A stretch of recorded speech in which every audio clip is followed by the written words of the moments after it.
Welcome to another episode of the Alamo City Sportscast with Mike Jimenez and Joe Garcia. Make sure to subscribe and hit that like button. Join the discussion as we broadcast live from beautiful West San Antonio. And remember to tip your hosts as it helps the show grow. What's up, San Antonio? What's up, South Texas? This is the Alamo City Sportscast coming at you from the west side of San Antonio. I like to say West Bexar County represented because that's where I'm from. We're the home of the San Antonio Spurs, UTSA Roadrunners, San Antonio Missions, UIW Cardinals, Trinity Tigers, Holmes Huskies, and John Jay Mustangs. What's going on, everybody? Thank you to Spurnandez for filling in yesterday. Yeah, did a good job. Yeah, I had an emotional morning. A friend of mine, his dad passed away, so I was at the funeral. Condolences, man. Condolences to Eric Rush and his family. Yeah. We have a big show today. They said, were you late because you ran into another lizard? Dude, that lizard almost got me on the way over today. I was chasing it in the yard. I was trying to get a photo of it. It's a horny toad, dude. It's about 6 inches long. It's a horned lizard, dude. Yeah. So I'm chasing it through the bushes trying to find it. It didn't get right in front of me. It darted in front of me, but it wasn't on the step like it was last time. But man, this morning has been interesting in my neighborhood because I live in a pretty nice neighborhood. And but there's crime wherever you go. I mean, Edgars run rampant in Bexar County. Doesn't matter if you're on the north side, west side, east side, or south side. There are Edgars everywhere, right? And apparently, some cars in my neighborhood were broken into up into about 2 houses from me, right? So I get a text message from my daughter's friend's dad. And he's like, dude, look at your surveillance video. Do you see anything? Dude, I see at 4:06 a.m. a lot of commotion going on, a couple of cars stopping. You see the lights, but my tree is blocking a lot of it. But you can see a lot of stuff going on, like 2 or 3 guys kind of going from house to house to house.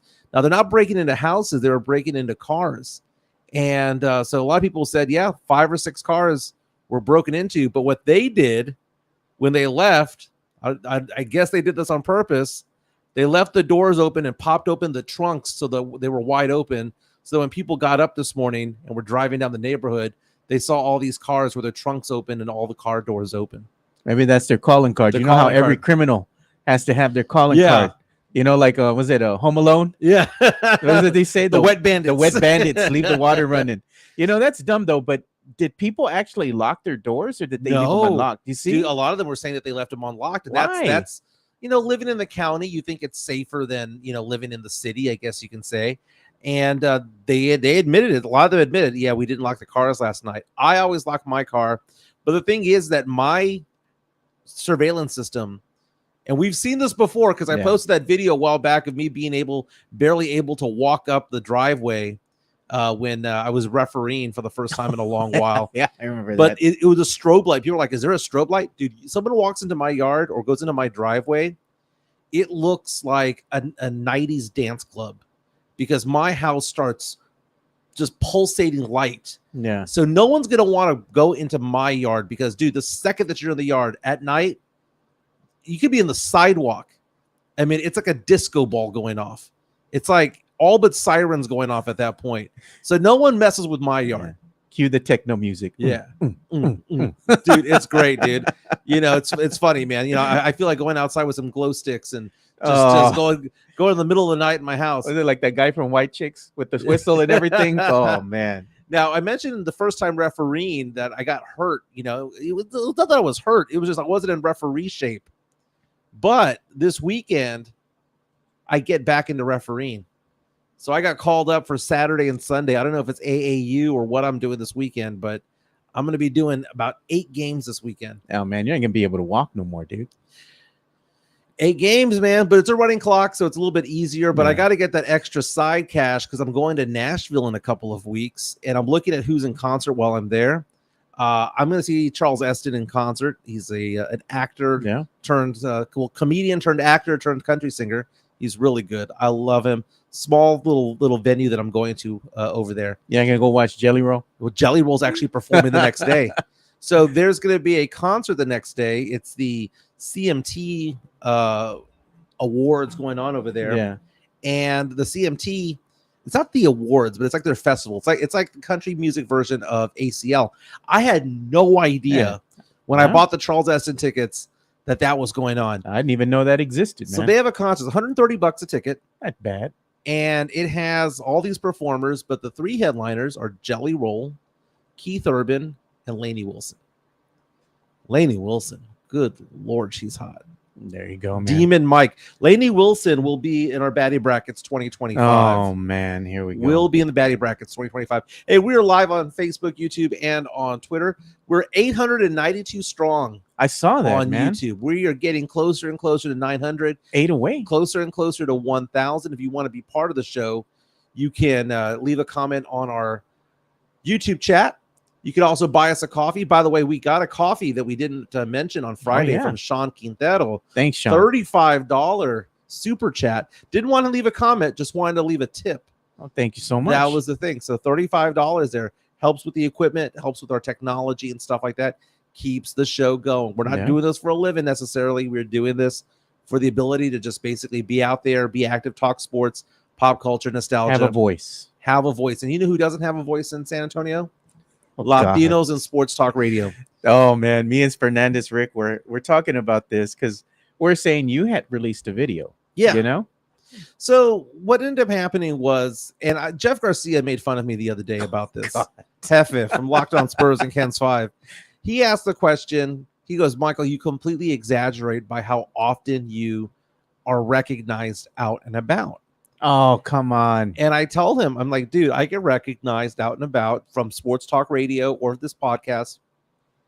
You know, it depends on how often I'm going out, but I would say 5 times a week. Sometimes it's 3, sometimes it's 10. Yeah. Right? Especially if I go to a sporting event, dude. If I go to a Spurs game, a SAFC game, if I go to a UTSA football game, a Missions game, dude, I get, or I go to a bar, I get recognized. And he did not believe me. And I go to the SAFC games, I get recognized over there. Yeah. Everybody buy me beers, man. Exactly. Dude, the funniest one was one time I was taking a piss at the Alamo Dome. No, man. In the trough. No, bro. And this guy rolls up next to me. Bro code. Midstream. He's streaming. I'm streaming.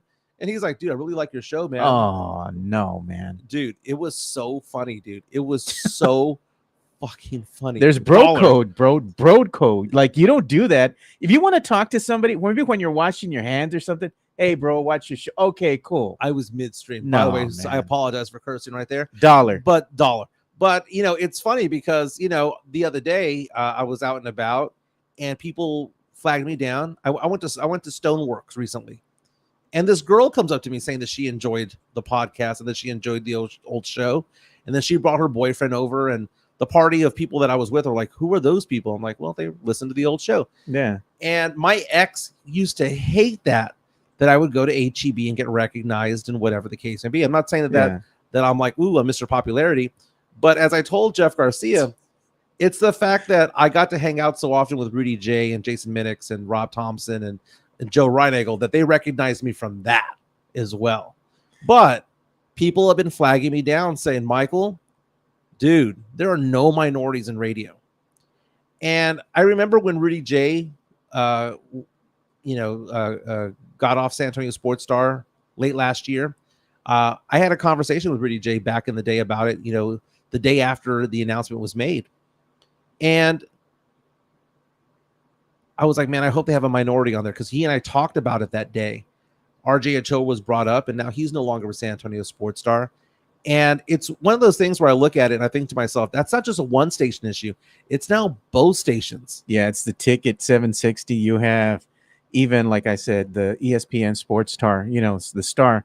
But the other thing is that we're talking about Latino representation across the airwaves, period. And I'm like, well, you do have Latino representations. You have like Puerto Rican representation. You have, Cuban representation, Latino representation. And it goes across like, not sports talk per se, but when they're talking about like DJs, for example, like, for Tejano, or even for like mainstream music, like, Xavier the Freaking Rican doing his thing, in the morning. He has a morning show now.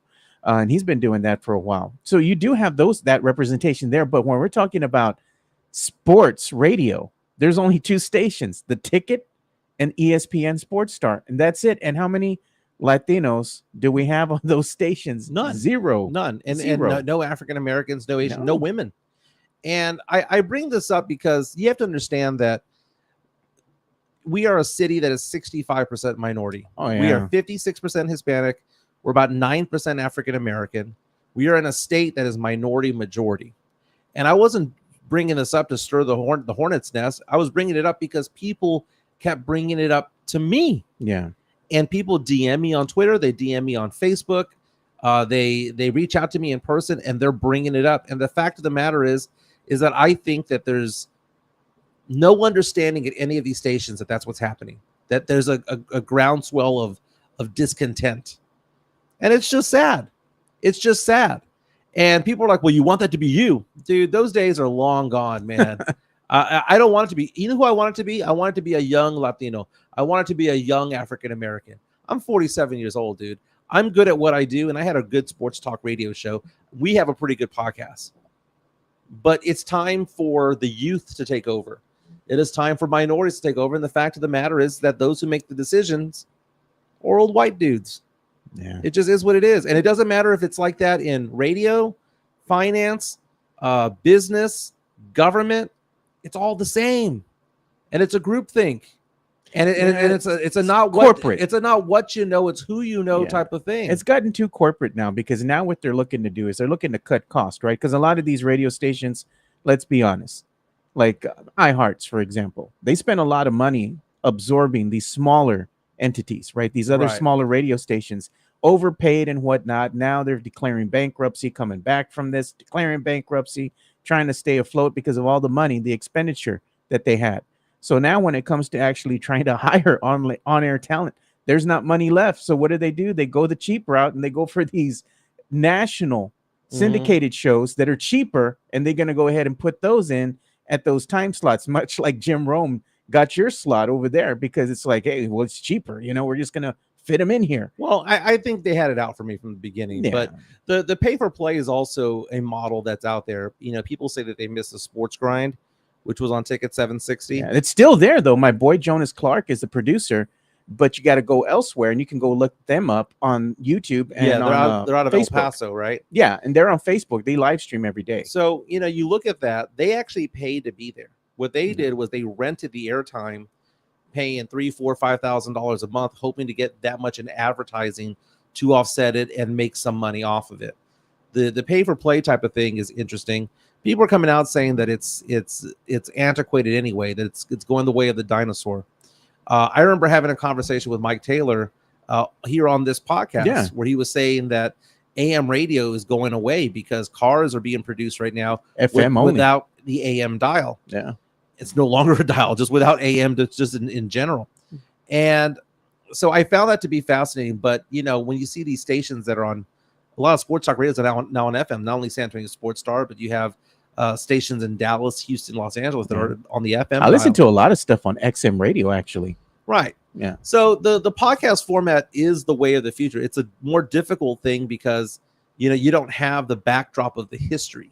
Right. It's almost like UTSA football. UTSA football will not have the dynamics of an LSU or a UT because UT and LSU have a 100-year head start when it comes to it all. But the podcast is important. We're at 892 strong. We are doing really good things on this podcast. I mean, think about the fact that we've had Frank Harris with an in-depth interview with us. Not just an interview, an in-depth one. We got to know him better than most other people know him. We had we had the Von Erich brothers, Marshall and Ross Von Erich. Von Erichs, yeah. We had them. You know, we had Goldberg on last week. And we had our boy Spurnandez talking with the one and only Jesse James Leha, man. And these are in-depth interviews without commercials where we go in there, talk to them for 20, 30, 45 minutes and get to know them as a person. Yeah, them. We're not talking a lot about the sport per se, but we want to know about them. Yeah. You know, like Goldberg, for example, and Jesse James Leha, they gave us a lot of good information. So did the Von Erichs, you know, even Frank Harris. We didn't ask him a lot about UTSA. We wanted to get to know them as people. Talking to us about golfing, talking to about his hatred for Bill Millers and Whataburger. Not a fan of that team. It was so funny, man. It was so funny. So this show is evolving, and it's not for everybody. You know, there are some people who reached out to me over the weekend who didn't like to hear what I had to say, and were like, "Well, I didn't like your show anyway." I was like, "Well, great, thank you for giving it a chance." But the thing about it is that those who are good at this are either universally loved or 50-50, loved and hated, right? I'll give you the universally loved. That would be like the Kelsey brothers, Jason Kelsey, Travis Kelsey, right? Yeah. Everybody loves them. The people who watch them love them. But then you have the Skip Baylesses of the world, the Stephen A. Smiths, where they have 50% who love them and 50% who hate them. Yeah. And the people who hate them oftentimes listen more often than those who love them. That's contrived, man. Skip Bayless is contrived, and Stephen A. Smith is contrived. It's entertainment, dude. It's entertainment. Yeah. And part of the whole thing about radio is that sometimes they try to build it up and make it so. I witnessed that firsthand, where they're trying to make it where it's like, you take this opinion, I take this opinion, we'll battle each other. Screw that. What side are you taking? Yeah. You know, if you see me go on a rant, I love the rants, man. the rant. If you see me go on a rant, it's because, dude, we don't even talk about our show. I called you 3 minutes before the show started, going, what do you want to talk about today? I got nothing. You gave me 3 topics. I gave you nothing. 3 topics, and then we're gonna run with it, right? Yeah. And so our prep time is literally 5 minutes. We right? rely on the audience too, because sometimes they're the ones that actually give us the topics to talk about. Yeah. You know, it's interactive, man. You know, and I did like this one comment here actually by Jesse A. He said, will there be a crossover within the building like joint show once in a while? You know what? Got to talk to my boy, DJLG. DJLG. We are very, very friendly with Mike Taylor and Rudy J. Rudy J is one of my good friends in the industry. Mike Taylor, I got to judge the Mike Taylor barbecue cook-off a couple of months ago, and it benefited the Boys and Girls Club at the Salvation Army on Peacock. I wouldn't mind it. You know, I've talked with him in the past about, can we get this together? And basically, the last time we talked about it, it was one of those things where he said that he needs to work on in the building. I need to work on myself, but we need to come together at some point and do something together. It doesn't mean that the 24-hour podcast. It doesn't mean that the networks are going to like merge. No, like maybe they will, maybe they won't. I don't know. We're friendly with one another. We We're should do friendly. a show like that once in a while. And, you know, I told him, I said, look, you know, we're after the same thing. We shouldn't be at each other's throats. And he 100% agrees with me. We have no beef with each other. Not at all. We have mutual respect, and we talk about the show on our show. Dude, and I'm like a product of them. Dude, Yeah. I was a product of the Sports Grind and of Thunderdome. You know, I'm a product of them. That's what I listened to. That was, you know, when I got into sports talk radio, it was all about Mike Taylor's show. It was all about Sports Grind, and was what I was doing all the time. That's what got me interested in it. But I wanted to build my own take in this, and that was the whole thing about pop culture, talking about entertainment, talking about bar talking, guy talking, girls, and stuff like that. That's what I bring. That's a little bit different because, you know, I'm a little bit different. Demon Mike takes, man, and also, you know, just having fun. So what are we gonna talk about today? We're gonna talk about quite a bit of things, actually, dude. We're down to the final 4 of the NBA playoffs. That's gonna start kicking off. Caitlin Clark has played 4 games in 6 days. LeBron could never, right? But I have a poll out asking the question at MJ Acquire Taste.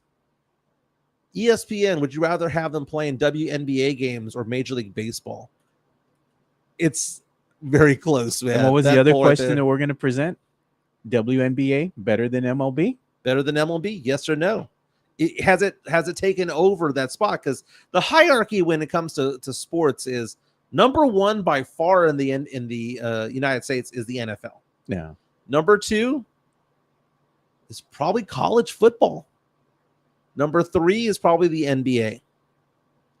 Then you go, what is 4, 5, 6, and 7? I think golf is actually right there behind the NBA. Well, when Tiger Woods was starring, that was a big deal, and that was the case. That was the draw. I think it's come back down a little bit. Yeah. So it's all, and there was a time there where NASCAR was starting to become big, but I think NASCAR is kind of coming back down to earth. It's kind of plateaued. I think baseball is coming back down to earth. I think that this is a good conversation piece. We'll get into that. Yeah. Also, when it comes to sports, you know, down to the final 4, we have the all rookie team that was announced in the NBA. We're going to have later on this week the all defensive first team is going to be announced. Will Wemby makes that, so we'll get into that. Entertainment news. I felt old, man. I saw photos of Eminem's daughter getting married. Remember Haley? Yeah. Haley Nugget, but still made me feel old. Man, that's creepy, Mike. That's his baby girl, bro. with Kim, right? Yeah. And then the other thing that we need to talk about is Diddy being done. The numbers are in when it comes to his streaming since that video was released last week on CNN, the one showing him beating the living crap out of one of his girlfriends. We need to get into some Diddy talk as well. But again, if you want to be part of the show, leave us a comment. Super chat from the Drew $5 Show, super man. chat. Drew Show says, I'm not going to lie, as the kids say today, that Allen Iverson skit on 760 back in the day that got Mike Taylor on in San Antonio was funny as F. I still LOL. You know, Mike Taylor, when he came on to the scene in San Antonio, you know, you call me the acquired taste. Isn't that exactly what he was? Because we didn't know what he was doing. We didn't know if it was shtick. We didn't know if it was his personality. Dude, I remember before meeting Mike Taylor in person thinking to myself, that voice has got to be fake. That has to be a radio voice. And That's then him, you go to a bar and you start talking to him. You go to a charity event. You go and just have a plain conversation with him. Yeah. That's his voice.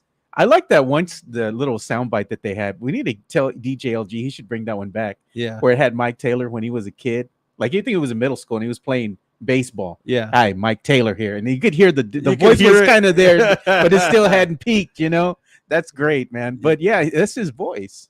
And Rudy J's, his voice is the same as well. The baritone voice. Oh, yeah. He's got that smooth. His voice can melt butter, bro, on pancakes. That man. was, you know, this is the management side of me when I was in the media back in the TV news days. Yeah. Sports Star should have made Rudy J their star. That was the mistake they made, was that Rudy J should have been the star of that station. Swiss said your video looked like a Diddy video, Mike. When you were talking about no representation of Latinos on the airwaves. Yeah, you know, I had my arm rested on the shopping cart. The HEB shopping cart was over on 211 and Petranco. Yes, I got recognized that day, and I was looking like garbage, but still, it is what it is. Let's get to the NBA. Oh, yeah, look at Jonathan C. Mike Taylor Jr., second base. That's the soundbite, dude. That's hilarious, man. That's funny.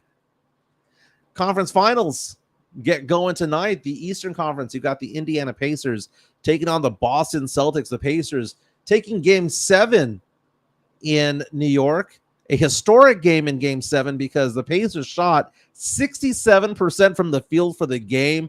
Tyrese Halliburton went off, and he started jawing at the fans. When are Knicks fans going to realize, the ones on the front row, don't talk crap to the opponent? Don't poke the bear. Especially if they have a Pacers jersey on. They have a Pacers jersey on. Shut your mouth. Shut your mouth. And when he's pointing at the guy, going, what do you got to say now? What do you got to say now? Tyrese Halliburton, welcome, baby, because you were looking like a baby deer, man. You're looking like a deer in headlights the first 15 games of your playoffs this season. He woke up. He woke up. Yeah. He woke up. Finally went out there, kicked some major ass. Dude, 67%. And then Jalen Brunson broke his hand in the third quarter. And then that adds to the fact that Randall was out. And you had all these other players that had injuries for the Knicks. The Knicks were snake bitten. The question becomes, can the Pacers make this a series against the Boston Celtics? I'd say they can. I think they can. Vegas does not buy it this for the game 1 because Vegas has the Celtics favored by 10.5 points. I'm going to make a bet. I think I'm going to go ahead and pick the Pacers to win the series. Interesting bet. Well, you look at it this way. Who's the best player on both teams? That would be Tatum.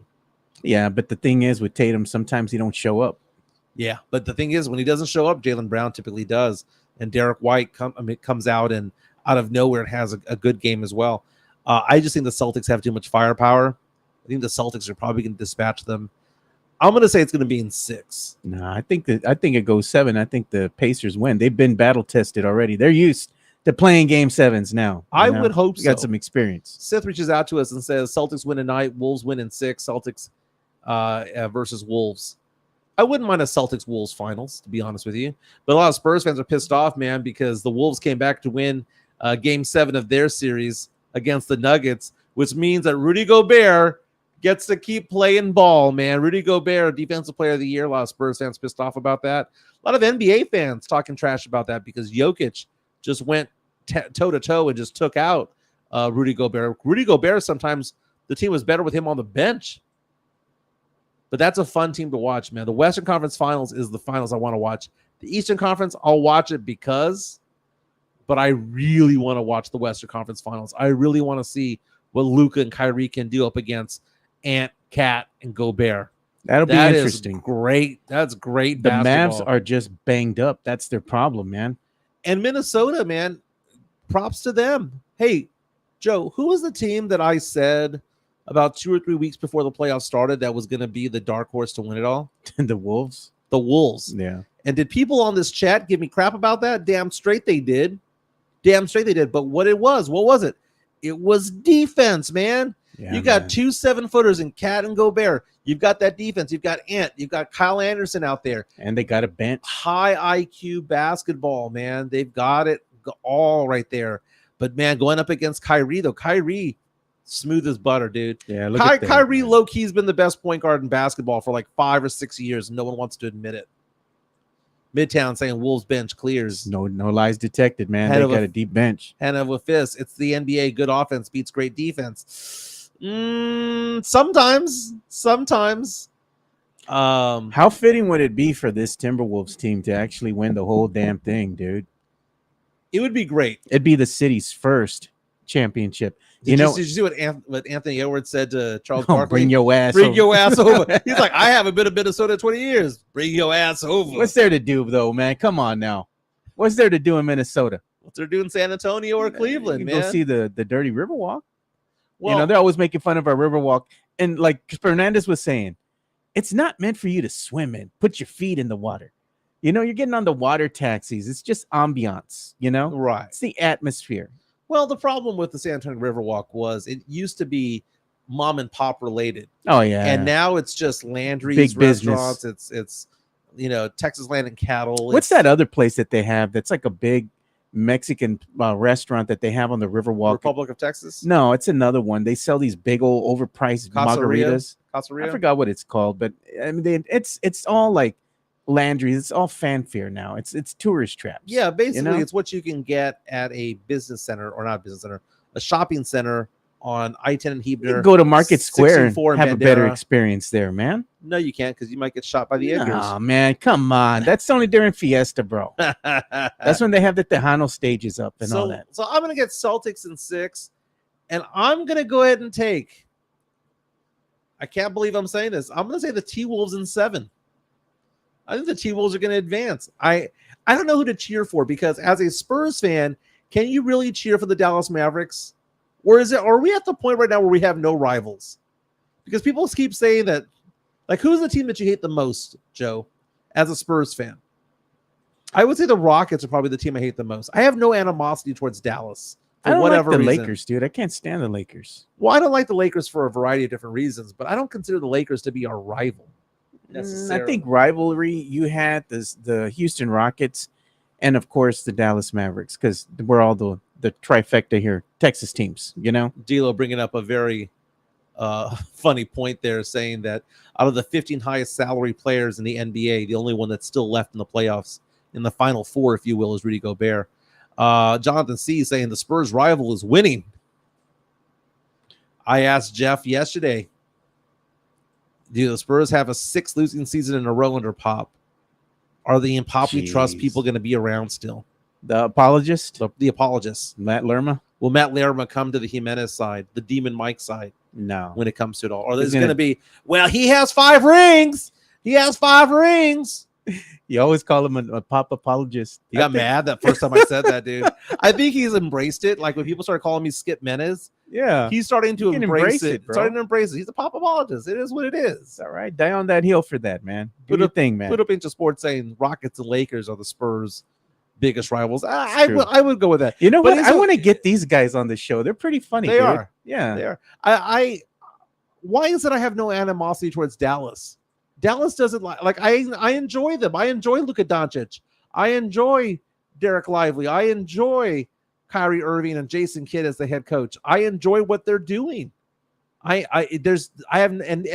Dirk Nowitzki, I loved. Michael Finley, I was a fan of. Dude, you low key sounded like Matt. That's what he's telling you. And someone is saying F Dallas, which is Midtown. But I think you're saying that as a city itself. Dude, I saw this thing the other day on the number of days it's been since a Dallas sports team has made the conference finals.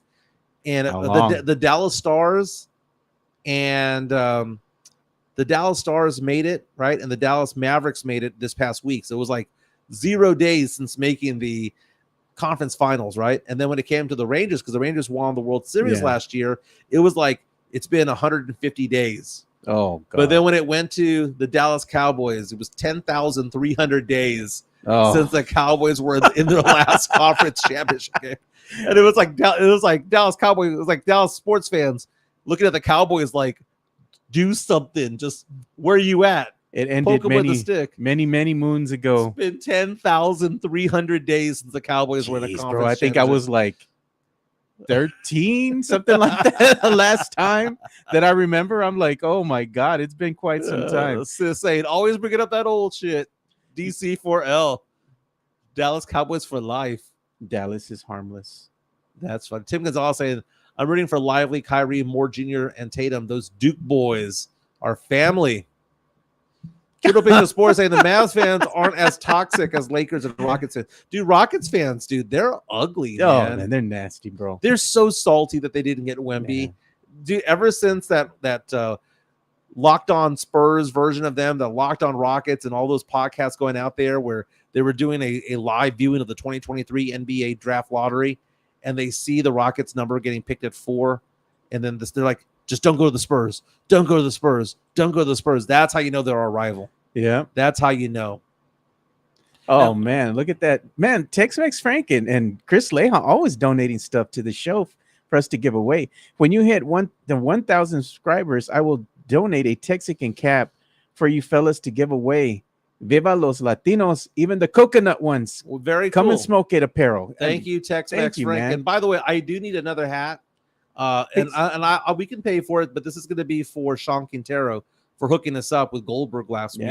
We still have the stuff to give away for Tex-Mex Frank. I'm waiting to hit 900 so we can just give out a lot of stuff. Dude, we're only 8 away. I've got some sports memorabilia on my end that we're going to be giving away when we get to about 1,000 also, man. Oh my God, Jeff. F is in here. He says, did Mike Jimenez forget Mark Cuban taking shots at San Antonio, the Mavs arena putting up videos on the Mavs bashing the city, and Jason Terry always talking out of his mouth about the Spurs? Well, Jason Terry was Jason Terry, man. I mean, that's like hating a team because of Patrick Beverly. I hated him, dude. I couldn't stand that stupid thing he would do after he would hit a shot like he was a jet plane. Get out of here, man. Dude, Jason Terry, that was all good and fun. Mark Cuban, I love, dude. I mean, Mark Cuban, I would love for him to be the owner of whatever team I'm cheering for. Man, he's all about his players and the fans, man. Players, fans, experience, all of that stuff. I love some Mark Cuban, dude. I watched the Shark Tank a lot. Why can't we have nice things? Because you got the Rock. Because we oppose City, dude. You got the Rock. True. You know, you got the little screen out there you can go watch with food trucks and everything. Food trucks and porta potties. They now have one of those splash pads out there for the kids. Oh, by the man, way. nobody wanted that dirty ass water, bro. Dude, kids were all over it the other day, man. That's nasty, dude. Because you know somebody's gonna wind up getting sick. I guarantee it, dude. Drew So saying Mark no longer the majority owner of the Mavericks. He's just an employee. He's a high paid one. Still a billionaire. Still a billionaire. I got to go and take in a game over there at the Rock. Hang out with the gente. Yeah. The raza. It's fun. It's fun. I saw Matt Lerma, Spurnandez, Chicana Fuerte out there one time. If you guys ever go to any games outside of San Antonio in the NBA, I've been fortunate enough. Earlier this year, went to Toyota Stadium. We didn't go hang out with those people, the Spurs group that hangs out there. Section 101. Yeah. That was fun over there, watching the game over at Houston. I thought the Houston Arena was going to be nicer than Frost Bank Center. Frost Bank Center was just as good. It's all right. Yeah, they're both Marbach nice. Yeah, just say that they're all right. They're all right. But the American Airlines Arena in Dallas, however, that's nice. That's next level, dude. That's when you realize your city's poor is when you walk in there. And I remember going in there when the place first opened. If you had a certain level of ticket, like lower bowl ticket, yeah, at the end of the game, they turned it into a nightclub. What? They turned the arena into a nightclub. Now, not the floor itself, but like the bottom area. They had the DJs come out, lights started going off, and girls would start dancing and all that stuff. Good time. It was a nightclub. So if you had lower level seats, you also had entrance into the nightclub. That was pretty cool. Yeah. And that wasn't for like VIP. That was just for the fans. That's nice. That was pretty cool. Well, but we have Rock and Brews. Oh, no. We have the other little place that's exclusive. Remember the one we got the wristband for? Yeah. We got the free food, the chef prepared meal. Oh, that was fun. And the free beer and all that. Yeah, that was pretty good. That was pretty good. I went to the Rock and Brews on I-10 just past UTSA Boulevard. That place is nice, dude. It's big. It's big, and I rather enjoyed it. And the funny thing was, I was looking at the prices for the food and drink. So cheap compared to the Rock and Brews at the Frost Medical Center. It's like a third of the price. My favorite there, the fish and chips, and I pair that with the beer, and that goes great, dude. I had the nachos, and they had these jalapeno poppers that were amazing. Very, very good. But it was so freaking loud there, and they have live music there like 5 days a week. Rock and Brews, not bad, man, not bad. Hey, just a little heads up. Our good friends over at P.F. Chang, they're doing their thing, man. They've got their happy hour going from 3 to 7. They got some $5 drinks. They've got some $8 appetizers going on. Our good friend over at the PF Chang's at La Cantera, they're hooking us up, man. They're hooking us up. Go out there, hang out with them. Look, ask for Sean. Ask for Sean at the bar. Quintero. And I'm going to recommend, this is not part of their drink special, but I'm going to recommend getting the Japanese old-fashioned. I want to know what kind of whiskey they're putting in there. Is it the Suntory whiskey? I mean, what are we talking? I have no idea what it was, but it was delicious. It was delicious. So about the WNBA, I have a poll on Twitter asking the question, which would you rather watch on ESPN these days? Would you rather watch the WNBA, the Caitlin Clarks, the Angel Reeses of the world? Or would you rather watch Major League Baseball? Because when I think about ESPN in the summer, I think about Major League Baseball. Yeah. And if I was to ask you that question, Joe, what do you think? WNBA, Major League Baseball, gun to head, you have to watch one tonight. Which one would it be? Just because I'm an OG, when I think of summertime, I think of baseball. Okay. So I'm going to go ahead and answer baseball on your behalf right here on the poll. But we have 105 votes in the last couple of hours. 54% saying they would rather watch the WNBA. They would rather watch Caitlin Clark. By the way, has played 4 games in 6 nights. They've lost all 4 games. Yeah, but how banged up has she gotten in those 4 games, dude? They coming for her. She's averaging 17 points per game. No. Last night, I did watch that game. They lost the very end. They were up with about 2 or 3 minutes to go. They were behind most of the game, fought back, took the lead, ended up losing. Caitlin Clark's teammate missed a pretty open layup to tie the game. They ended up losing. Caitlin Clark did make a shot yesterday that was from 36 feet out. She set up from 36 feet out, drained it from the logo. Insane. But the needle right now is going towards the WNBA. And I find this to be fascinating. And as someone pointed out earlier when they retweeted me, they were saying the fact that this is even a question shows how the needle has moved and how things have changed, how sports fans' tastes have evolved.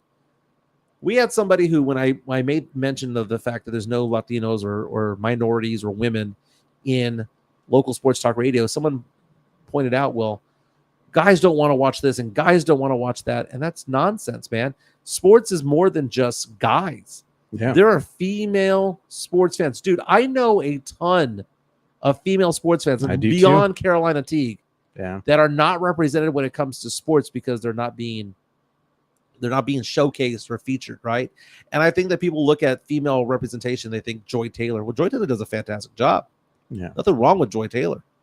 I look at Michelle Beadle locally does a fantastic job.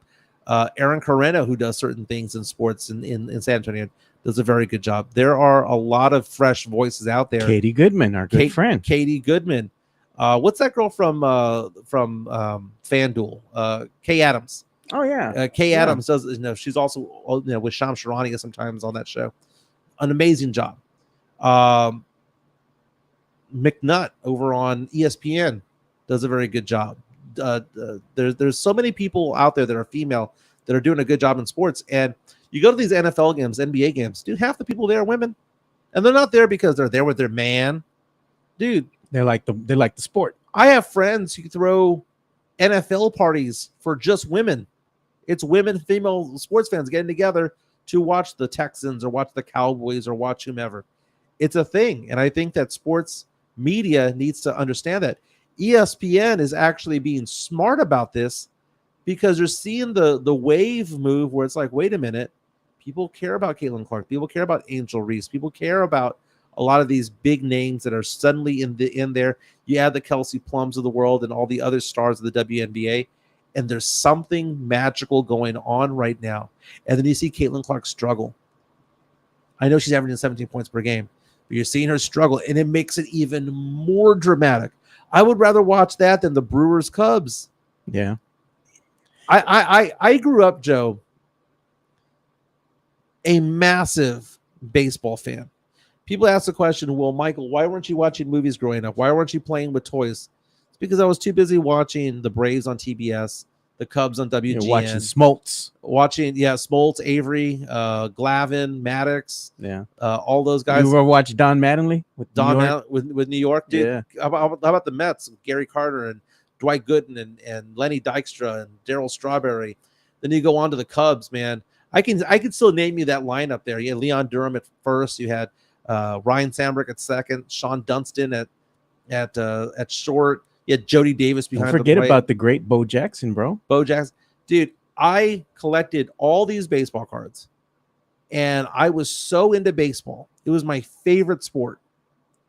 Now I can't stand watching it. I'll watch the playoffs. Yeah. I'll watch a good matchup every once in a while, but I just can't stand watching it. Look at what David Atwater's saying. A lot of women at the Brahmas games this past week. Exactly. I'm saying, man. And they're buying the gear. Look at all that gear that was generated by that the wife of the was Juszczyk. I think she was the fullback of the Niners. Yeah, from the Niners. Yeah. They were saying, hey, look, we want to look trendy. We don't want to wear a jersey. We want to wear like trendy They clothes. want to wear stuff that fits their body. Want to look good. Yeah. And I think the evolution is there. And if there's any sports outlet out there that is disregarding female fans, that's an issue because you're leaving out. You're not gonna piss off guys because you're having a female voice on or a female sport on an ESPN, right? You're not going to piss that off because when you rack and stack it all, right now the NFL is king, right? College football is second. I would argue that the NBA is third, and then we have to argue who's 4, 5, 6, and 7. Golf has gone a little bit downward, right? Because Tiger Woods is no longer the real Tiger Woods. NASCAR has kind of drifted off to the side. I think NASCAR drifted off to the side because politics and the fact that there was a bunch of Confederate flags at a lot of their events, and I think people kind of got off that. Yeah, look at the Drew show. He was saying, the day games for baseball, doubleheaders, that's what made baseball baseball. Yeah, man. I mean, he was even talking about, when he was in high school and stuff, junior high, he was listening to the Astros Mets in '86 between classes. Now, we have Tim Gonzalez saying, wait until Paige Beckers comes in next year. That's going to be a big deal. Paige Beckers is a looker. So a lot of these people coming in, I hate to say it, are very attractive. Can people hear what's going on my screen over here, or is that not? For those of you who are listening, later on today, find that story about that WNBA star who was palling around with Kawhi Leonard. Oh God. That was so funny, man. Kawhi Leonard, described as being super funny by this WNBA star. They were shooting a commercial together. It was Cam Brink saying that she brought I'll at least show the video. Yeah, show the video. So she was on TikTok and on this podcast talking about the experience with Paul George about working with Kawhi Leonard during a commercial shoot, and she was saying that she kept making him laugh, and that Kawhi Leonard just was like lighting up the room, and people loved him, and found that to be funny. So it's interesting, and people are asking the question, was he shooting a shot? Was she shooting her shot? And she was saying no. She goes, we just got along very, very well. She called him the male version of Aubrey Plaza, saying that people don't think that he's funny because he's just weird. But once you get to know him, you get to like him. So I found that to be interesting. But Cameron Brink I mean, big names. But Joe, WNBA on that list, is WNBA suddenly number 4? It's not ice hockey. Ice hockey's still up there, I think, man. It has a good draw, but not on ratings. NHL ain't it. Baseball might not be it. Golf, WNBA. I'll tell you secretly, one sport that draws in some ratings that people kind of discount, esports. When they air that stuff, man, you look at these arenas, dude, they're packed. Right, but I'm talking about like on TV. Well, you know, and having people between the ages of 25 to 54 watching it. You know, because you can have all the esports in the world, but if they're 12-year-old kids who have no money, you know, that's not the eyes that they're looking for. It's like, what is Budweiser or Nike going to attach themselves to? They want that 20-something that has residual income. Now, Sam Selena is saying you're still dismissing soccer. Soccer's a big draw. The problem that you have with soccer, here's the problem that you have with soccer, is that if I was to ask you which league do you want to watch when it comes to football, well, you have two choices. You have the NFL and you have the USFL, and 99% of the people are going to say US NFL, right? NBA, we're going to watch the NBA. We're not going to watch the Turkish league or whatnot. But soccer, you have a lot of people who like to watch it, but they follow different leagues. Yeah, they do. They have people who follow Premier League, people who follow La Liga, people who follow MLS. So you're right, Sam, in the sense that there's a lot of people who want to watch soccer on TV. It's just not focused or concentrated on one particular league, because a lot of people aren't going to go, well, my favorite team in this is this, and my favorite team in this is this, and my favorite team. No, people focus. I watch soccer, you know, and I watch SAFC and, you know, and all that, and, you know, what they're doing. And I also watch like Premier League and all that because it's on the Peacock network. So sometimes I'll catch some games depending on who the matchup is. Yeah, Jonathan C saying I only watch the Mexican national team, and a lot of people say that. And somebody said that I said, "Oh, I like going to SAFC games. I don't go very often, but when I do go, I enjoy it. I go hang out with the boys over there. You know, 210 Lions, the Crocketeers. You know, at the tailgates and all that. Shout out to you, you know, Stuart Ransom. I go and hang out with them and say hi to everybody, and go hang out at the, you know, afterwards we go and do the march. We go into the stadium. But my thing is, I hang out in between the restaurants. I think it's La Gloria and that other restaurant they have in between the open bar. The open bar that they have out there, that's my jam, dude. I go out there and I just kick back, enjoy some drinks. I make it my way down to the, you know, to the seats eventually because it's near the bar. But that's my thing, man. I like hanging out at the bar with my boys. We're drinking, we're having a good time. It's a good night, you know, especially when it's a good evening and the wind's blowing. And it's a good place to be. And you know you're going to be in and out in 2 hours. Yeah, and the restroom's right there too. So it's like everything you need's right there. And there's no bad seat in the house. No, not whatsoever. Let's get the entertainment bump going. Yeah, because there's a story coming up right now that I found interesting.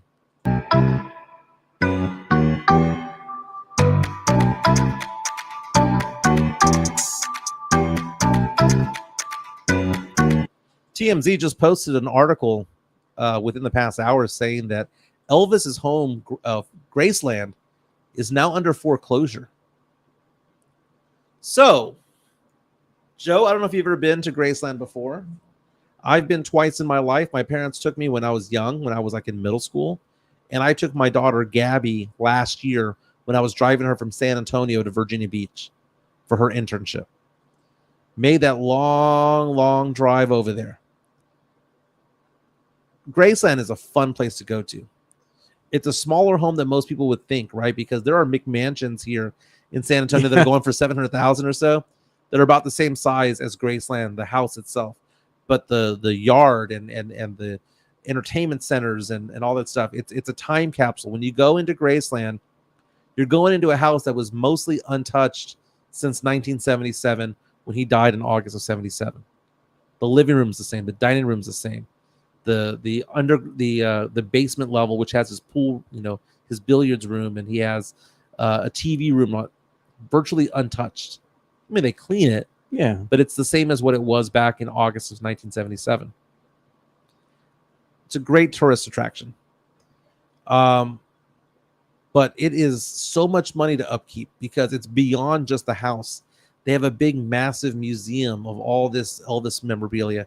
They have this hall of all his famous records and artifacts and renderings and drawings and all that stuff.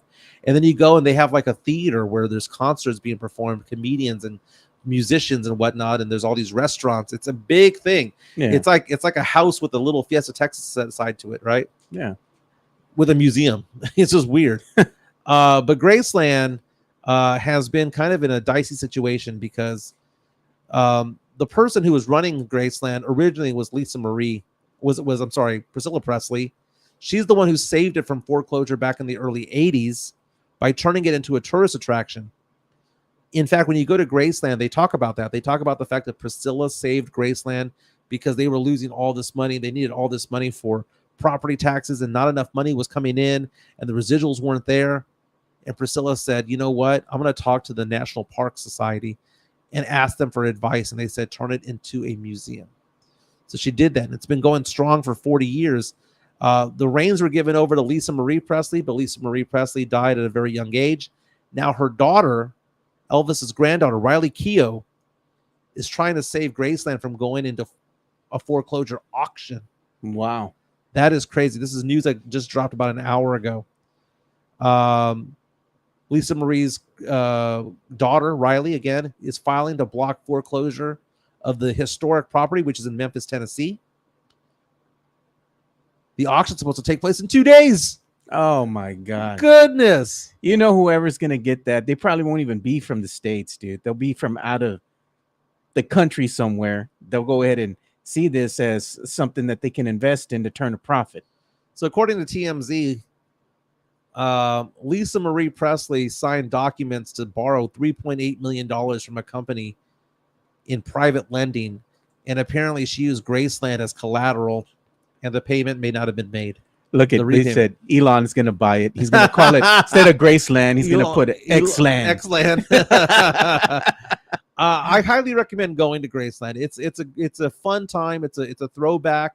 And also, for those of you who like to gamble, basically it's in Memphis, Tennessee, but it's also on the border of 3 different states. I believe it's Tennessee, Mississippi, and Arkansas, I believe, or all 3 right there. You can actually dip into one and actually go to the casinos and whatnot. It's funny how casinos are legal on one side of Graceland, but not on the other side. It's kind of funny. Look at that. Drew Show says, I think Michael Jackson's kids should buy Graceland. They got the money, or the foundation does. Hey, Michael Jackson's kids make some bank, dude. They do. I mean, they got a healthy nest egg to live off of for forever. So did you see the response from Diddy? No, I didn't see that. 50 Cent was making fun of it the other day. No, we know that 50 Cent is also somebody who has beefed with Diddy for many years. But I don't want to show the video of what happened because CNN has exclusive video of what happened when Diddy, I'm not going to say allegedly, we see it. Yeah, he admits to it. Yeah, he's beating her up. Yeah, so basically he had a longtime girlfriend who they were at a hotel. I believe it was 2016. They were at a hotel and she tried getting away from him when he fell asleep. She's going down, looking for the elevator, waiting for the elevator. He comes out wearing nothing but a towel, and just beats the crap out of her. And while she's on the ground, kicks her in the face, kicks her in the back, kicks her in the rear, and then drags her back into the hotel room. She later on filed a suit against him, and it was settled out of court. She alleged a lot of things. One of the things that she alleged was this particular incident in 2016.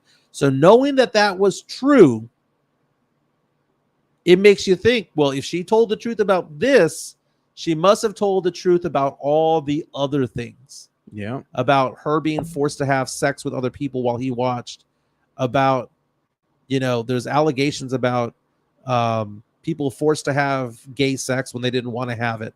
There's allegations about him blackballing people from the industry, maybe unless they had sex with them or whatever the case may be. Diddy's going to go down as one of the biggest jackasses in all of entertainment history. He's done, dude. And there are questions as to whether or not he's part of the reason why Biggie died. Me and my friends have had discussions, and we're saying, you know what? Maybe he's the one that put the hit out. Right. Because it's funny how after that happened, what happened with Diddy's career? it just skyrocketed. Right. So Diddy goes out there and releases this video that 50 Cent made fun of. And in this video, he's going out there and basically saying that he had hit rock bottom. He was on drugs. That and he had to go to rehab and all that stuff. He goes, I'm not looking for forgiveness. I'm just letting you guys know that that's not me anymore. And I'm ashamed of myself and all that stuff. No, you're not. You're just ashamed that he got caught. But you know, the funny thing is, who did Diddy piss off? Because check this out. You had the FBI go raid his home, right? Right. And apparently this was part of the video that was part of that private collection or whatever that they got, you know, the stuff that they seized. Then all of a sudden this comes out. They released this. What else do they have that they're going to release? He done. He pissed off somebody that's so powerful that now they're just going to, they legally obtained all this information, right? All these videos and all this evidence. And now at any time they wish, they can just put this out on social media and he can't run from it, man. It's like he's having to face his past. Now, you're right. And it's one of those things where we saw that with Harvey Weinstein. Yeah. We saw that with Danny Masterson from that 70s show. We saw that with Bill Cosby. You know, years of all this stuff, this abuse that everybody knows about in Hollywood. Hannibal Buress, the comedian who outed Bill Cosby, said everybody in entertainment knows this, that Bill Cosby would drug you if you were a female. Hollywood knew that Danny Masterson was a rapist. Hollywood knew, the entertainment industry knew that Diddy would screw you over and will ruin your career if you don't do what he says. And people think that, you know, well, you know, just say no because, you know, you can have your dignity, right? And like, no, there's only certain pathways to success in the music industry. And for Diddy to go out there and say, man, this wasn't me, man, this wasn't me. People coming out saying he apologized to everybody except for Cassie, the woman that he beat. So now all the allegations against him. And do you know what I was fearful of, Joe? I was fearful of the fact that he was going to become popular again. Yeah. That Diddy's music would become popular again. The numbers came out over the last week since this video got released. Dropped 52%. Anything with the name Diddy or Puff Daddy or Puffy went down 52%. Sean Combs. Anything with one of his names done went down 52%. What did Peloton do? Did you see that? Peloton dropped all Diddy's music. Oh, really? From their let's say from their archives, you know. So I guess they had licensed the music to play while people are working out and whatnot, and they would play some of his music. Now they just said, you know what, we're just dropping his music, period. We're not going to play it anymore. And which begs to think, is Spotify, Amazon Music, these other streaming services, Apple, for example, are they going to say, you know what, we're just no longer going to carry this in our archive? Oh, that's a very difficult conversation to have. I mean, if they take those songs out of their collection, how is he going to get paid now? He's going to be broke now, dude. He's going to have to get a job. That's a difficult conversation to have because we were just talking about Elvis. No. You know, Elvis was a pedophile. He married Priscilla Presley when she turned 17, 18 years old, but they were together when she was 14 and he was in his mid to late 20s. Yeah. People still go to Graceland. You went to Graceland? Jerry Lee Lewis was a pedophile. Hey, man. Or at least, or yeah, he was, right? Yeah, he was, man. And you know what? He was the cousin of Jimmy Swaggart. Him and Jimmy Swaggart were cousins. You know, I was watching a story the other day about songs that can't be sung anymore. Did you know one of the 10 most popular songs of the 80s was a song called If I Could Fly by Joe Satriani? Remember that song? I remember that. Yeah. The lyrics are about him being in love with a teenager. Oh, man. Stuff like that don't fly no more, dude. I mean, I'm looking at the lyrics right now. It's that song, If I Could Fly, I'd Lift You Up, Take You Into the Night. Oh, man. Remember that song? I remember that one back in the day. Yeah, things are different now, dude. There's like certain songs that they played back on the airways. They don't do that no more, man. Oh, dude. You know, what about Money for Nothing by, who was that again? Dire Straits. Oh, I remember that. Remember? Yeah, that little F is a millionaire. Yeah, man. Gay slurs all up and down. I remember that. You know, I mean, it's one of the greatest riffs of all time. But the problem is that if you take down Diddy from there, then where does it stop and where does it end? Because that means you have to take down R. Kelly. That means you might need to take down Michael Jackson. You know, is it just because of a sex crime, or is it because of abuse, or what is it of? You know, because you can go back in time to Ozzy Osbourne being arrested for a lot of things, Kid Rock being a jackass for lots of things. Dude, all of gangster rap would be gone for. I mean, Tupac was in jail for a period of time. So it's kind of a weird thing to do. But I think that I'm proud of the fact that more than 52% drop in listening. He still got over 1.3 million listens last week, but it's far less than the 2.5 million that he was getting before all that. Look at what Elias says. He says R. Kelly had his music removed from Apple. Yeah. They don't even play that no more. You don't hear none of his music on the airwaves. Insane, dude. Insane. Yeah. But Puffy's done for. Man, he's done. There's no way that you can get back to it. Nah. He's probably just gonna live. You know, might as well get a citizenship somewhere else because he's done here in the States, bro. Don't come back. I'm kind of interested in seeing what Harrison Butker is gonna do. Did y'all talk about this on Monday? No, man. You hear about the story? I don't think I heard about this one. Okay, so Harrison Butker is the field goal kicker for the Kansas City Chiefs, and he gave a commencement speech at a super duper conservative religious Catholic college, small college. Oh, man. And people called it racist. Some people called it sexist. Some people called it homophobic. And he went off against Biden. He went off against gays. He went off against women working. He went off against, feminism. He went off on all of these different things, calling things a lie and all that stuff. And I'm thinking to myself, this guy plays on the same team that Taylor Swift follows. You know what I'm saying? On the other end, you got Travis Kelce. You've got the female fans that have become fans of the Kansas City Chiefs. You have the fact that there are 7 people that are women in the front office of the Kansas City Chiefs organization. What next? Is he going to have a job? And I follow this one PR person on TikTok who talks about damage control.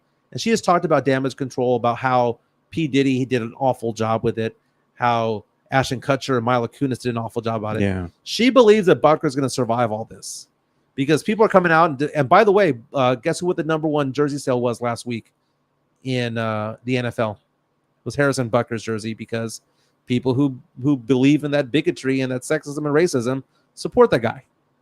You know, they say, oh, well, it's deeply held religious beliefs. Dude, deeply held religious beliefs have been the reason for lots of atrocities in the world, right? I don't believe that deeply held religious beliefs gives you the right to be a dick. And I question whether or not the Chiefs have the ability to go do that. Because if they go and they keep him out there, that means they condone it. But if they get rid of him, then you're going to have a controversy on the other side from the far right who's going to be like, they don't respect his religious beliefs. So the Chiefs are in the middle of a rock and a hard place. Meantime, you've got the biggest pop star in the world, the biggest singer in the world, who happens to be following that and bringing women to the stadium, bringing girls into the stadium to cheer for that team. Man, the Chiefs are in a really weird position because Butker doesn't suck. Butker's actually a pretty good kicker. They say you're taking his speech way out of context. You know what? 1 + 1 + 1 + 1 equals 5, dude. 1 + 1 + 1 + 1 equals 5. You get the bits and pieces and put it all together. That's what it's saying. It's called reading between the lines. Oh, man. Speaking of Kansas City, you were talking about the fact that the Kansas City bus was in town. What's going on with that? Yeah, so they shared this over our friend Rocky Garza of News 4. He went ahead and shared that, and of course, News 4 shared this on the X.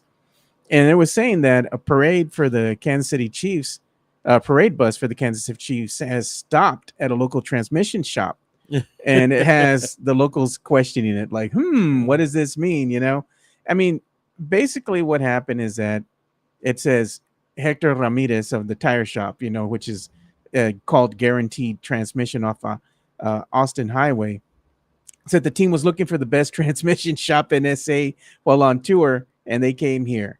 So it's like, I don't know, man. I think this is just like one of those planting the seeds from the Kansas City Chiefs, because they already know that there's much talk about Kansas City wanting to come possibly to San Antonio, was going to be one of their destinations, even though we've heard nothing here in San Antonio from any city official or anybody mentioning this whatsoever. They always use San Antonio as a pawn, and I think this is what this is. It's, hey, let's go take the bus to go get repaired over here. Yeah, like they don't have any repair guys in Missouri, man. Right? Yeah, where they're at. It's like they take the buses on tour. I've never heard no bus being on tour. Like, what's going on? It's one of these things that just happens. I mean, they're just using it as a, let's plant the seed and let the story grow more, Yeah. Yeah. That's funny. Poke the bear a little bit. Yeah. Yeah. We're being used and abused again. I'm not going to buy into San Antonio being an NFL team unless we are then again, joining forces with the city of Austin. Do you hear the story about Flavor Flav? Flavor Flav. No, man. Flavor Flav is sponsoring, if you want to show my screen, Flavor Flav is now an official sponsor of the United States women's Olympic water polo team.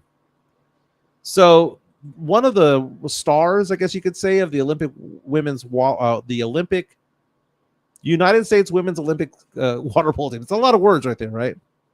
One of the captains put on social media the fact that they're struggling, that they're a good team, but the fact of the matter is that they don't have the sponsors that the track people have. They don't have the sponsors that, the basketball team has, the soccer team has, and how difficult it is and how they're working 2 and 3 jobs to kind of not only live their dream, but also to afford to go to the Olympics itself, because they're not getting paid for this, right? They don't have the sponsors. Who cares about women's water polo is basically what she's saying. But she wants to represent her country out there, and they have a good chance of taking home a medal. So Flavor Flav, Public Enemy, Flavor Flav, legendary rapper, legendary reality show star. Remember Flavor of Love? I remember that. Stepped up and is saying, I got you. And has sponsored the women's water polo team. How about that, man? I mean, we're talking about airfare. We're talking about lodging. We're talking about all that stuff. And Flavor Flav went out there and did it. Flavor Flav, he's a businessman. When they were money. When they were in Paris the other day, Flavor Flav asked, I'm going to throw that name out there again, Taylor Swift, can we get tickets to your show? Can you block off a section for the women's water polo team in Paris while they train? Swift gave them a spot, comped it free for not only the players, but also their coaches and trainers. And Flavor Flav says that T Swift is his girl. But congratulations to Flavor Flav, because, I mean, I like this right here, that he's the official sponsor of the U.S. women's national water polo team. How about that, man? Flavor Flav. Hey, congratulations, by the way, to Eminem. He now has a son-in-law. Imagine being the son-in-law of the famous rapper Eminem, because this came down last night. Look how hard this photo is right here. Haley, his daughter that he mentions in all those hit songs from 20 years ago, got hitched. Eminem looking fly over there on her right. That's her husband right there. By the way, it was a star-studded event because 50 Cent, Dr. Dre, and Jimmy Iovine were among the guests. She is now known as Haley Jade Scott. That's awesome. That is cool. Here's the first the father-daughter dance. Yeah, man, that's special right there, dude. Giving away his baby girl. Yeah, amazing, dude. Eminem is somebody who is. Oh, by the way, there's Haley Jade and her husband. Dude, this is how old we are, dude. Haley was a baby when Eminem was first thinking about her and about her mom Kim. This is what she looked like, right? But I respect Eminem, because Eminem has been saying for the longest time that, he is somebody that goes home. Have you ever heard stories about him from like Dre and all these things. Eminem took rapping as a job. And there's all these great anecdotes that are said about the fact that Eminem would want to go record from 9 a.m. to 5 p.m. That it was a job. And you hear all these rappers, Joe, who come out and say, man, we're going to go to the club, we're going to go do this, and then we're going to get back, and we're going to start laying down tracks around 2 or 3 in the morning, whatever. He goes, Eminem for years, for decades, has been the guy who has been saying, I want to get in around 8:30 or 9 a.m., lay down tracks and rhymes, and I want to be out the door by 5 because I got to be home to be with Haley. Whether or not things worked out with him and Kim, which it didn't happen. Yeah. Dude, I hear that anecdote all the time, but Eminem says rapping is my job. It is not my hobby. It is not my fun time. I go in there as a job to get this done. And I respect that. There's going to be a new Eminem album coming out soon. What they call it, the death of Slim Shady. I think Slim Shady is going to be put to rest. Yeah. Hey, while we're at it right now in between, let's go ahead and give some love to Hefe, man. Jeff Garcia, Locked on Spurs. Locked on Spurs is your daily Spurs podcast, hosted by Jeff Garcia, the lead Spurs writer for Ken's 5 San Antonio. Jeff has a healthy plethora of guests all the time on the Locked on Spurs podcast. You can also follow Jeff on Threads at Jeff G Ken's 5 SA. You can also follow Jeff on Twitter at Jeff G Spurs Zone. So make sure you go ahead and give Jeff a follow not only on Threads and Twitter, but also on YouTube at youtube.com/@Locked on Spurs. This is where you're going to be able to find the replay of the Locked on Spurs podcast. Make sure to like, subscribe, and share. That's right. I follow on Spotify and YouTube myself. Today, his guest is Casey Vieira of Ken's 5 Sports, asking the very big question, should the Spurs look to trade for Donovan Mitchell, point guard of the Cleveland Cavaliers? That's a big time thing because we've heard about Trae Young. We've heard about DeJounte Murray returning back to San Antonio. But Donovan Mitchell might be a better get. Maybe not as good of a player, but the fact of the matter is that he's an accomplished point guard. He is still young, and it's probably not going to cost 5 first-rounders to get him. True that. So have that conversation there again, Jeff Garcia with Casey Vieira, Locked on Spurs, man. And I'm actually the guest. I believe it's Thursday. Okay. I'm supposed to be on, I think, Friday. Mm-hmm. We're going to record Friday, so it might come out on Monday. So what are you going to be talking about? We're going to be talking about it's answering fan questions about certain topics. Okay. And it's whether or not the Spurs should stand pat. Are the Spurs going to actually use their picks at 4 and 8, or are they going to package them and trade them away? If they do keep it at 4 and 8, who should the Spurs look at? Jeff also has an article today on Victor Wembanyama being named to the NBA All-Rookie First Team. Obviously, he was Rookie of the Year, but it was official that he got named to the All-Rookie Team as well. Nice. So make sure you go and check out that episode. It's out today. It's on Jeff Garcia's X, so you can go follow him on at Jeff Garcia, at Jeff G Spurs Zone, and you can also check it out on Ken's 5 on their website as well. Mm-hmm. Let's go ahead and update the poll. The poll asking the question about, where did my poll go? No idea. And who is she? She's actually kind of cute. You got me. 118 votes in, asking the question, which would you rather watch on ESPN these days, Major League Baseball or the WNBA? And 57% saying they'd rather watch the WNBA. And the stats Instead are coming in. Baseball. The ratings are coming in, dude. Tavares saying the Spurs need vets and bucket getters. That's true. Oh, look at. He said Jimenez is on tomorrow and Joe is on Friday. There you go. We're back to back. I need to get Jeff in here, man. I want him to not only be a guest this week, but also I want to get Jeff to record with us here in studio at least one time. Yeah, but we're north of 410. I know we're only about a mile north of 410, but he's been out here before. Jeff Garcia's been out here before. No, man.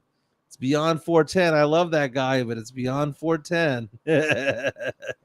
I still owe him what is it, Jeff? About 3 more drinks? 3 more drinks and we're even? Yeah, you're gonna get him drinks. You're gonna take him to somewhere nice, dude. Bar 1919. Do you remind me of? I was watching last night old episodes of Seinfeld.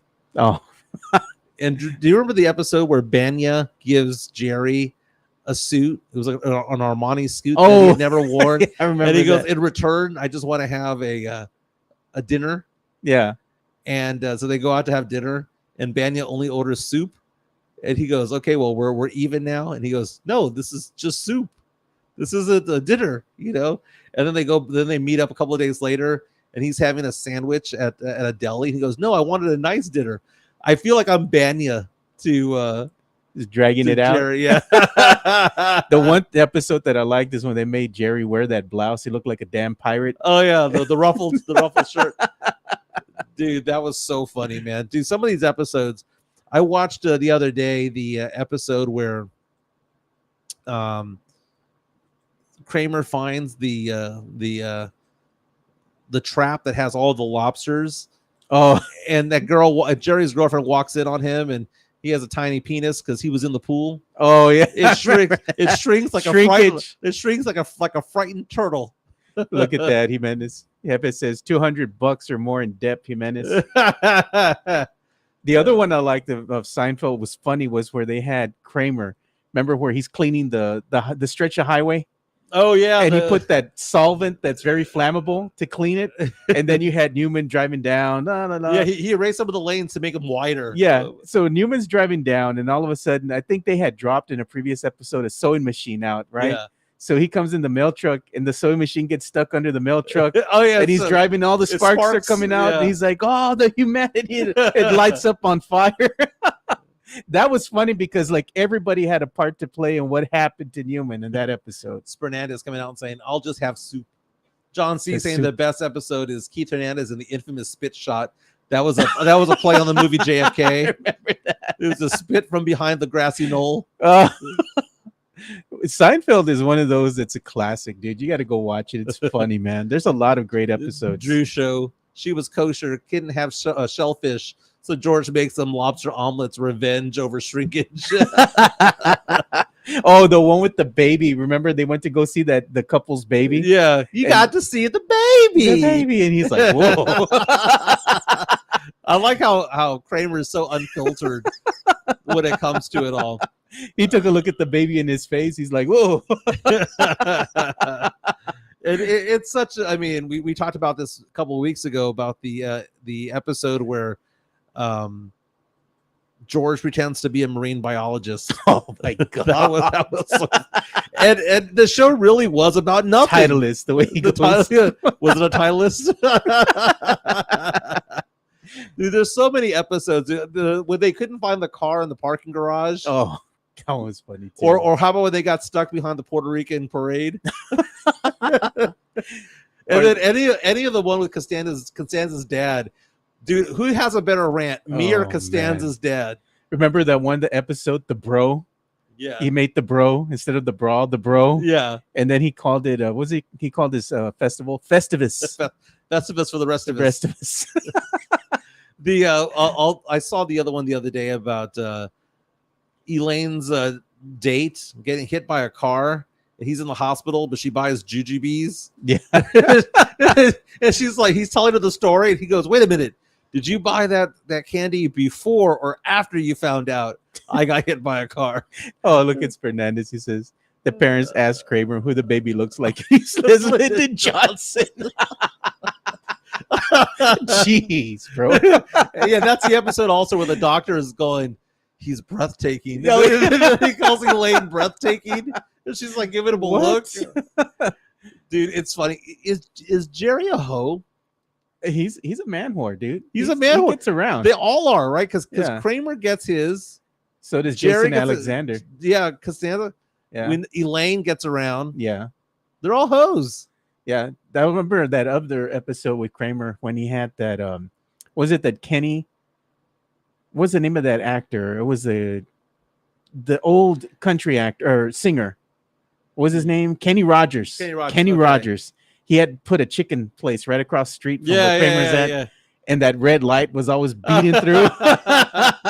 He loved the chicken. They were all in love with the chicken. But then when they would turn the neon sign on at night, that red light was just coming through. I was like, that was funny, dude. I saw one the other day from Judge Reinhold when he was the close talker. Yeah. He would talk right at your face. And everyone would lean back. dude, like classic episode after classic episode. Seinfeld, I hate to say it's probably the best TV show of my lifetime. Yeah. Before we go, one last thing. I saw this tweet yesterday, and it asked the question, what is your favorite Michael Keaton movie not named Beetlejuice? And I turned the question into something else. Dude, Batman. Is Michael Keaton a top 10 actor of the last 40 years? I would say so, man. I had to put him at number 4. Dude's got a lot of range, man. I'd put him at number 4, dude. Okay, so I put down on here my top actors of the last 40 years, right? Yeah. You can put these in any particular order, 1, 2, or 3. Tom Cruise, Tom Hanks, Harrison Ford. Since 1975, Cruise, Hanks, and Ford, right? I put Michael Keaton right behind him. Okay. Now, who fills out the final the bottom 10?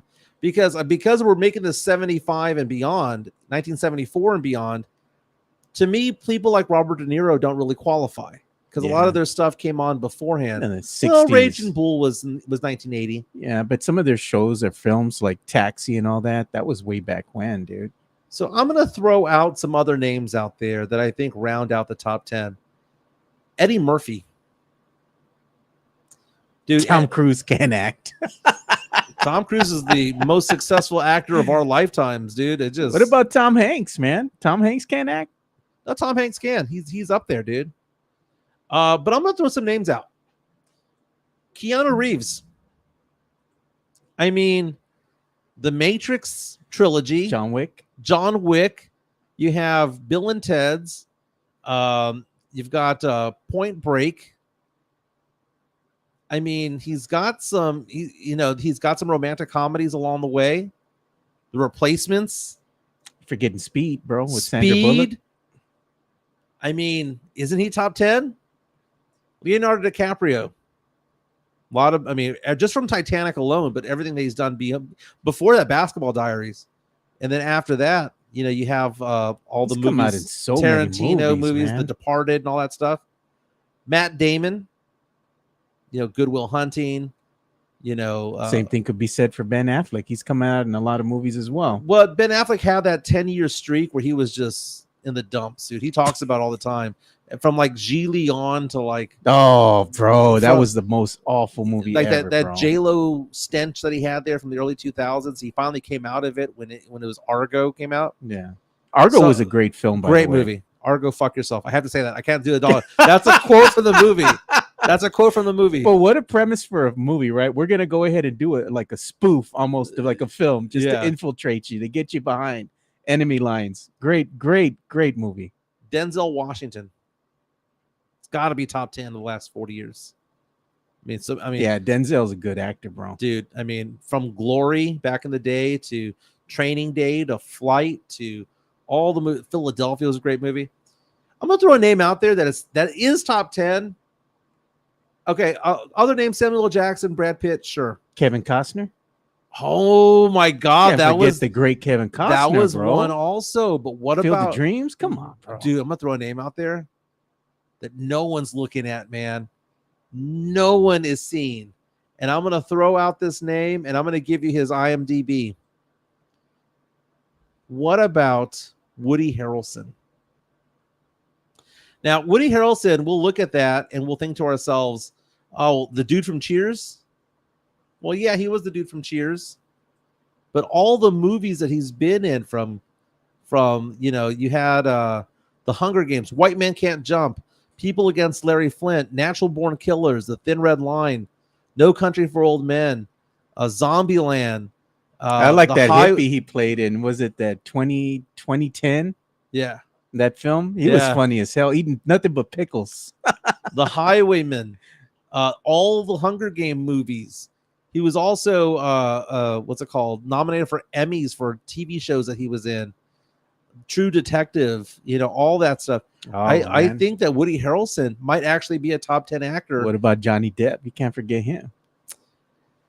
Yeah, I'm not a big fan of Johnny Depp, but you got to throw him into the mix for the Pirates of the Caribbean movies and for what 21 Jump It's Street, kind of hard to play these roles that he signs up for because Charlie and the Chocolate Factory. yeah, type stuff. man, he has a big range of characters, But they're all characters. That's the problem that I have with him. Fear and Loathing in Las Vegas. Come on, The man. problem I have with him as an actor and why I don't take it seriously, it's all fantasy stuff. Yeah, He's we don't see the Johnny Depp really deep movie. He's not Daniel Day-Lewis. what about that one movie he did? He's a popcorn flick. Benny and June. Flick. What about that one from back in the day? That's I haven't seen that movie in like 40 years, but 30 years. But it's. I mean, I loved Edward Scissorhands. Yeah, that was a great movie. That was a good one. But it's like there's no depth to it. He's Oh no, he- bro! Edward- Come on. the DNA of Edward Scissorhands Ah. to Captain Sparrow. to Captain Sparrow to Willy Wonka. It's all the same thing, man. dude. Come on. It's all the same thing. And Drew Show reminding us that Woody Harrelson's dad killed John Wood, the federal judge downtown in San Antonio. That's right. That's why we have the John Wood building downtown. Yeah. Or we used to. I think it's going to be renovated. But yeah, we need to maybe break this down a little bit more because it's Greatest going down actors poll. Should we have that one? of the top 10 Actors versus the starlets. Well, and then the Starlets is also interesting because the problem that you have with the Starlets is that they've got like good 6-7 year runs and then they're done, son. Like Tom Hanks has been around since Bachelor Party and Bosom Buddies, man. He's been around 40 years. Yeah. I mean, dude, when he had Tom Cruise was back in the day from Risky Business and even beyond that. What was that movie he was in with Matt Damon and oh my God, it's not Lost Boys. That's Kiefer Sutherland. Yeah. I cannot end the show without knowing the name of this movie. Matt Damon, Tom Cruise movie. That's Stay Golden Pony Boy. What movie was that again? Matt Damon, Tom Cruise. The Outsiders. Okay, that's way back when. Ooh, Dude. Sam Salinas saying y'all forgetting about Texas own Matthew McConaughey for Uvalde, Texas. All right. But man, for the women, like, when's the last time you saw anything with Julia Roberts? They've got like 7-year runs, man. 5, 6, 7-year runs. You got Julia Roberts was big for a while. Meg Ryan was big for a while. That's Reese what I'm Witherspoon saying. was Sam big for a Salinas, while. Donnie Brasco. Come on, bro. Come on. Gonna be honest with you, that might have to be a nostalgic movie review because I've never seen it. Oh, bro, no, man. You never seen Donnie Brasco? Never have. $1, dude. You're gonna have to go and watch it, man. We found everyone's kicking me in the nuts about the fact that it was The Outsiders. I had the whole movie. It was like Ralph Macchio, whatever. Hey, let's throw out another actor, by the way. Maybe not top 10, but top 20 in the last 40 years. Patrick Swayze. True or false? The great Patrick Swayze. Ghosts.